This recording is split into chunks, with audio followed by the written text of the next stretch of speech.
Bismillahirrahmanirrahim. Kita lanjutkan bahwa setiap yang hidup mesti tahu jalan hidupnya. Untuk mengetahui jalan hidup itu mesti paham pemetaan alur kehidupannya. Dengan itu diharapkan hidup menjadi lebih mudah, nyaman untuk dilalui, dan efektif untuk dijalani setiap titian-titian sampai kembali pada pencipta kehidupan. Karena kita diciptakan sebagai manusia, maka kita mesti mengetahui peta kehidupan kita, tugas kita, kenapa Allah menciptakan kita sampai kembali kepada Allah Subhanahu wa Ta'ala. Tadi telah kita urai dalam pembukaan bahwa kita dicipta dengan nama yang khusus, dengan jenis yang khusus, dan dengan misi yang istimewa. Saking istimewanya Allah langsung sampaikan infonya pada para malaikat dan diminta kita memaknai itu semua dengan pemahaman yang dalam. Quran surah ke-15 ayat ke-28 tadi telah kita uraikan, wa idz qala rabbuka lil malaikati inni khaliqun basyara. Ketika Rabbmu berfirman pada para malaikat, aku, bahkan kalimat akunya menggunakan taukid tuh. Taukid itu penguat. Jadi kalau misalnya Anda menemukan kalimat dalam Quran dimulai dengan kata inna, anna dan sejenisnya, itu menunjukkan informasi yang disampaikan mendapati penekanan yang kuat.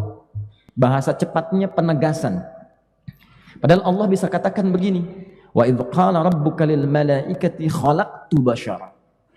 Tapi Allah kemudian memilih redaksi yang ingin memberikan penegasan yang kuat pada setiap hamba. Ini aku benar-benar telah ciptakan ya. Kalian jangan ragu ya. Aku tegaskan nih. Aku telah menciptakan makhluk yang bukan malaikat, bukan jin, bukan hewan. Dan ini sangat istimewa. Saya, Anda, kita saat diciptakan oleh Allah itu makhluk istimewa. Kita mesti bangga. Bahkan di Quran surat 17 ayat ke-70 paling kanan di pertengahan di mushaf itu disebutnya makhluk mulia, tak? Teman-teman, makhluk mulia. Perhatikan kalimatnya, walaqad karramna bani Adam. Kami telah muliakan semua anak cucu Adam. Kita ini makhluk mulia. Gak pernah ada statement Quran mengatakan misalnya hewan mulia, gak ada. Malaikat misalnya ada kalimat-kalimat pujian, tapi tidak seindah apa yang disampaikan Allah kepada manusia. Biasanya kalimat-kalimatnya spesifik. Imma Jibril saja, imma Mikail saja, atau yang lain saja, tapi manusia tidak. Semua anak cucu Adam manusia. Kata Allah, karamna bani Adam, kami ciptakan semuanya mulia. Kami jadikan semua mulia. Disebutkan 7 kali dalam Al-Quran kalimat bani Adam. Jadi saya ingin katakan, kita mesti bersyukur kepada Allah, diciptakan dalam keadaan yang sangat mulia. Tampilan fisiknya terbaik. Makanya disebut ahsan. Tadi imam kita saat maghrib di rakaat kedua membaca Quran surah 95. Wattini wazzaitun wa turi sinin wa hadzal baladil amin laqad khalaqnal insana fi ahsanit taqwim. Ahsan itu bentuk superlatif dalam gramatikal bahasa Arab. Disebut af'alut tafdil yang menunjukkan keutamaan. Jadi kalau ada bentuk makhluk yang bagus, ini yang paling bagus. Takwim itu dari kata qamah, sifat fisik. Jadi dari tampilan fisik saja kita sudah sempurna. Kalau ingin mengecek bagaimana indahnya antum, main ke kebun binatang. Keluarkan semua jenis hewan, bikin antrian, cek. Ya, maaf, gelombang pertama para monyet dengan segala jenisnya. Kasih cermin, lihat antum, lihat monyet, masih bagus antum. Paling pemberani singa, lihat lagi sempurna antum. Saking sempurnanya kata Allah, jangan robah ya, jangan robah. Tuh cek, jangan dirobah-robah. Jangan ikuti bisikan-bisikan setan yang meminta Anda merubah tampilan fisik. Karena sempurna. Jenis kelamin sempurna. Warna mata sempurna. Bentuk hidung sempurna. Semua bagus. Syukuri itu yang paling bagus buat kehidupan kita. Dicipta laki-laki, laki-laki bahagia dengan itu. Dicipta dengan perempuan istimewa sampai turun ayat ditegaskan jauh sebelum kita lahir. Di masa Nabi Isa alaihissalam, beberapa masa sebelumnya, Isa itu kakeknya adalah Imran, neneknya Hanna. Hanna lahirkan anak namanya Maryam. Begitu lahir perempuan, dipuji sifat perempuannya oleh Allah. Pengen anak laki-laki, lahir perempuan. Kata Allah, walaisa dzakaru kal untha. Ingat ya, perempuan pun punya keistimewaan yang tidak sama dengan laki-laki. Jadi kalau Anda tercipta jadi perempuan, syukuri itu. Laki-laki bahagia itu sempurna. Jangan laki-laki pengen perempuan, sudah perempuan pengen jadi laki-laki. Apa kabar? Baik. Buang waktu. Nama Nia. Nama Nia. Nama lengkapnya apa? Kurniadi. Kurniadi. Panggilan Adi, gitu kan? Susah ya semua tampil.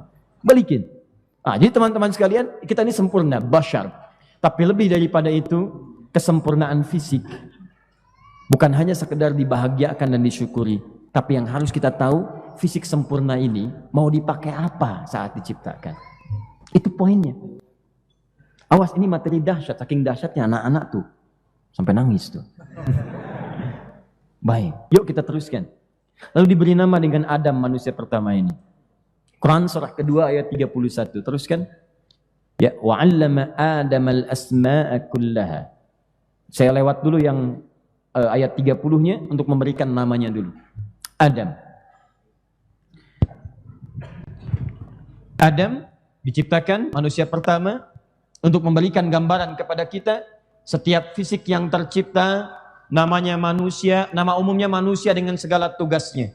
Tapi setiap nama ini boleh diberikan kemudian harapan-harapan, doa-doa yang dengan nama yang melekat kepadanya diharapkan kemudian tercapai dengan penuh kebahagiaan saat menjalani masa hidupnya. Maka manusia pertama diberi nama dengan Adam. Ada yang menyebut dari Adimul Ardi, ya, yang manusia pertama yang sumbernya dari saripati tanah. Ya, selebihnya silahkan berikan nama-nama yang terbaik yang dengan itu ada harapan-harapan keindahan. Nanti kita akan lihat turunan-turunannya. Nah, yang penting kita tahu manusia lahir dicipta. Kemudian diberi nama wa 'allama Adam al-asma'a kullaha. Ini. Nah, kenapa mesti dicipta? Apa tujuan penciptaannya? Dan bagaimana dia menjalani misi penciptaannya itu? Itu yang kemudian diterangkan langsung oleh Al-Quran dan dikabarkan pada kita semua. Ternyata makhluk yang sempurna ini, yang fisiknya lebih baik daripada makhluk-makhluk yang lainnya dibandingkan dengan hewan atau yang lain, dia punya dua tugas yang paling utama. Tugas pertamanya disebutkan di Quran surah kedua ayat ke-30.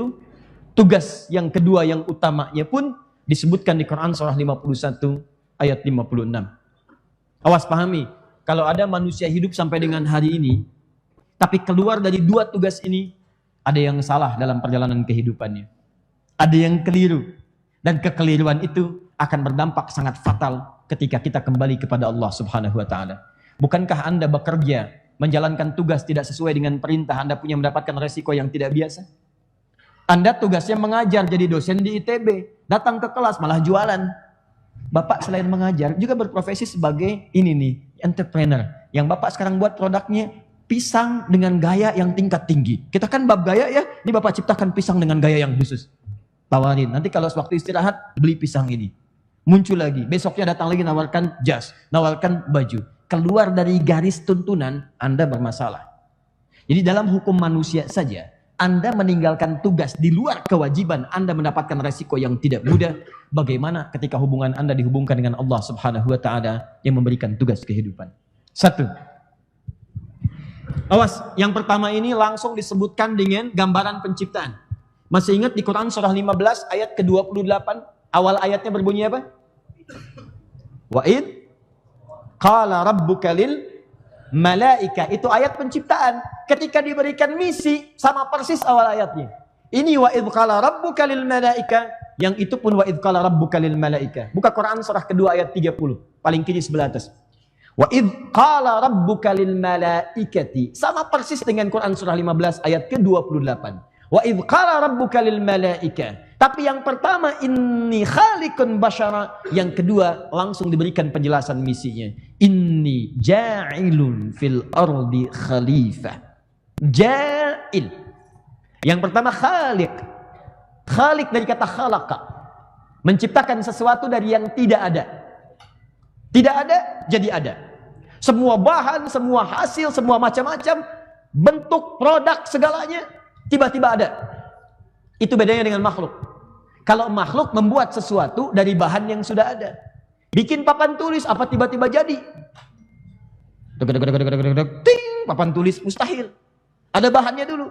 Ada tripleknya, ada aluminium, ada macam-macam, dirangkai, jadi papan tulis.